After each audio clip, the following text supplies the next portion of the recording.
85 minutes. That's how long we waited outside a pizza place in Naples to be seated. We were number 73 in line, and they were just seating number 14. And there isn't any other way to describe this whole street other than a dump. Oh, and it had 3 other pizza places. Not one, not two, 3 other pizza places that were completely empty. By the time we got called in, there were people in line holding number 153. Everyone was standing outside this place. It was insane. Seriously, we'd heard about this pizza place from so many different people. Everyone swore by it that it was the best pizza in Naples. And so we stood there for 85 minutes waiting to be seated. And as I was standing there, I couldn't stop asking myself why I was doing this. Why on earth would I wait so long for a pizza? The thing is, I started questioning myself. If the pizza actually sucked, would my brain be able to even admit it? I don't think so. See, this was another cognitive bias at play, making me feel like my decisions were good. There are hundreds of psychological triggers and cognitive biases out there that affect how we make decisions, that try to comfort us, that try and make us feel better. And in fact, most of us have no idea that they're happening. And they're not just happening to us, they're happening to the people who are coming to our website, the people who have to make a decision on whether to buy from us or not, and they're happening to your customers. Welcome back to another episode of Heart Before Cart. Today, we are actually talking about psychological triggers, cognitive biases, the mental shortcuts that our brain makes to help us make decisions faster. When we feel uncertainty, our cognitive biases start working. Cognitive biases don't exist to make us irrational. They exist to reduce the effort that our brain makes, to reduce the risk that we feel, the regret.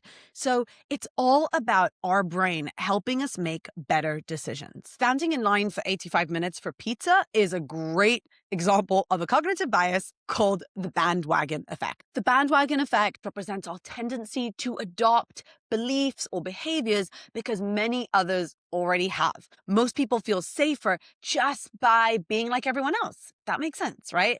The more people think in a certain way, the more likely it is to grow in popularity and be trusted by newcomers. So one thing you should know is that it's not about copying. It's about social proof. It's about risk reduction. It's about the fear of being alone. Essentially, a lot of us feel that if others chose this, they probably did the research themselves.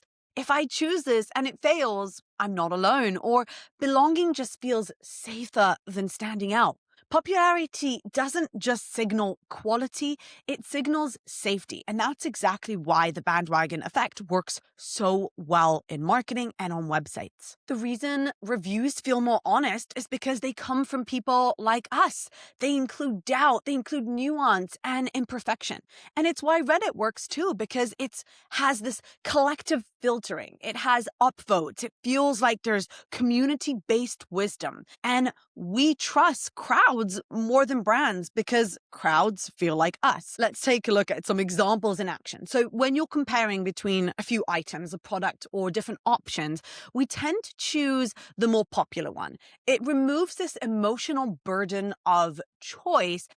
And if most people, like me, choose this, I can't really go wrong, right?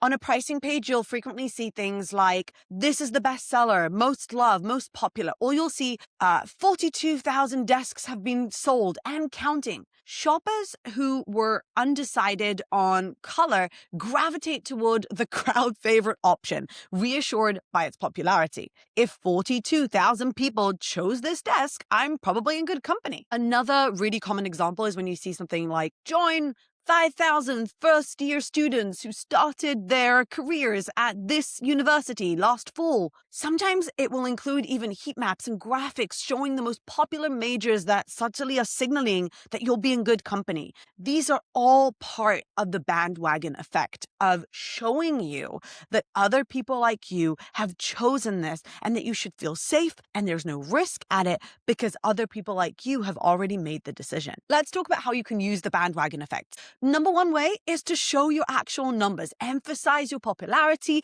and show potential customers that you are a safe option and trusted choice, the one that everyone chooses. And you can say this by trusted by 2,000 teams. X amount of users are already using our product. These amount of people have already bought this product or have chosen us or have spoken to us or are protected by this product.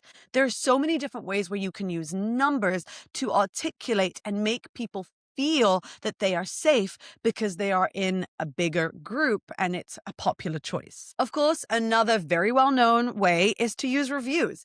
The good and the bad. When people see authentic reviews by your customers or your users, they feel more confident that they can trust you. And it's not enough to just show the good stuff, the great reviews that are raving about you. You actually have to show the things where people had questions or weren't happy about. You have to show the different nuances and actually show that this is real. Not everyone just said amazing things, because that is unbelievable.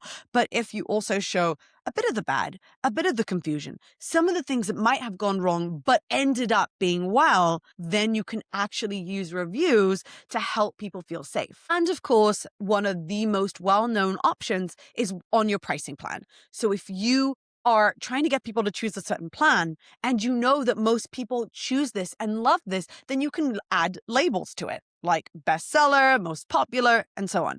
The idea here is that you are actually showing people what most people choose or where they get started, and that really reduces the risk for them so that they can also get started. Just to be clear, do not make numbers up. Do not fabricate stuff. The idea is to use what's actually working and be genuine and authentic with your prospects. In the end, it all comes down to trust. No matter what you're buying, if it's accounting software, if it's flowers, if it's insurance, or you're signing up for a course, it all comes down to trust. People want to feel safe. We don't just want a great product or a service. We want to feel safe in the choices that we make. So if you want to reduce that feeling of risk for people and you want to convince more people to buy whatever it is that you're selling, the bandwagon effect is an amazing psychological trigger that you can always be thinking about. Scanning your pages, start thinking about where are places that I can highlight that what I'm promising right now, really helped a bunch of people. And not just any people, people like them, people who are like our customers, the ones that we want more. And at the end of the day, when you do that, that's where people feel more confident because there's a promise. So there's a value, but you're also actually making them feel safe in this choice and you're proving that this really works. That's why social proof is so huge. That's why it matters so much. Now, by the way, there are hundreds of cognitive biases and psychological triggers that affect your customers. There's the IKEA effect, there's the anchoring effect. There's so many different things. Today, we focused on the bandwagon effect because it is one of the most successful ways to help people make a decision and feel comfortable in choosing you. Now, I know you must be wondering, so how good was that pizza, Talia? The pizza was really, really good. And I know how irrational that sounds, but that's another psychological trigger. It's called confirmation bias, and we'll be talking about that in another episode. Thank you so much for listening to Heart Before Cart. I will see you in our next episode.